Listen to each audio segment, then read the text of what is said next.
Урматтуу кыргыз эли, сиздерге ушу кайрылып отурганыбыздын себеби ушу өмүрлүк жолдошум 15 жылдан бери гепатит болуп ооруп, циррозго айланып кетти. Врачтардын сунушу боюнча Индияга барып, боор алмаштырып келгенге сунуштап жатышат. Ага аябай көп акча каражаты керек болот экен, $35 000 деп атышат. Андай каражат бизде жоктугунан ушу сиздерге кайрылып отурабыз. Бул аябай жаман дарт экен. Эч кимдин башына мындай дартты салбасын. Өзүбүздүн ушу 4 балабыз бар. Балдарыбыз мектеп курагында болгондуктан ишке жарай элек, өздөрүнчө акча таап иштегенге али жашыраак болуп жатат. Ошондуктан ушу сиздерге аргасыздан кайрылып отурабыз. Колуңардан келишинче аздыр көптүр жардам берип коюшуңуздарды суранабыз, өтүнүп суранабыз. Колуңуздардан келишинче жардам берип койсоңуздар жакшы болот эле.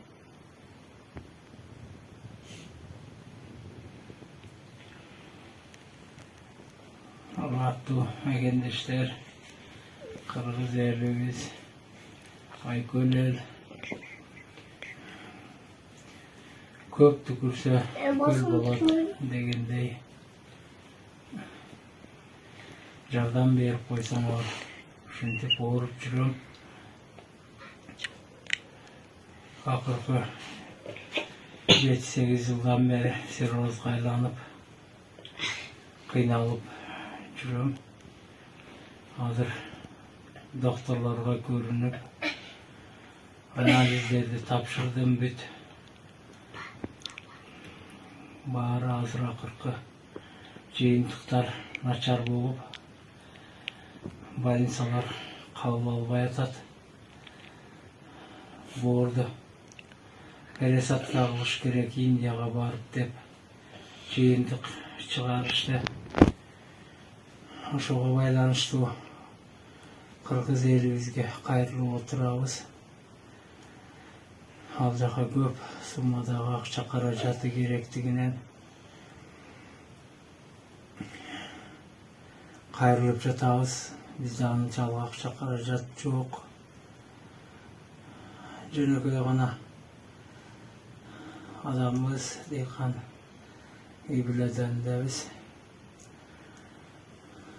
Силерден суранып кетебиз. Алыс жакында жүргөн мекендештер, баарыңар соопчулук иш кылам деген эр азаматтар, эже карындаштар болсо жардам колун сунуп көңүл бөлүп койсоңор сураныч. Аллах баарыңардан ыраазы болсун. Эч кимдин башына мындай дарт салбасын.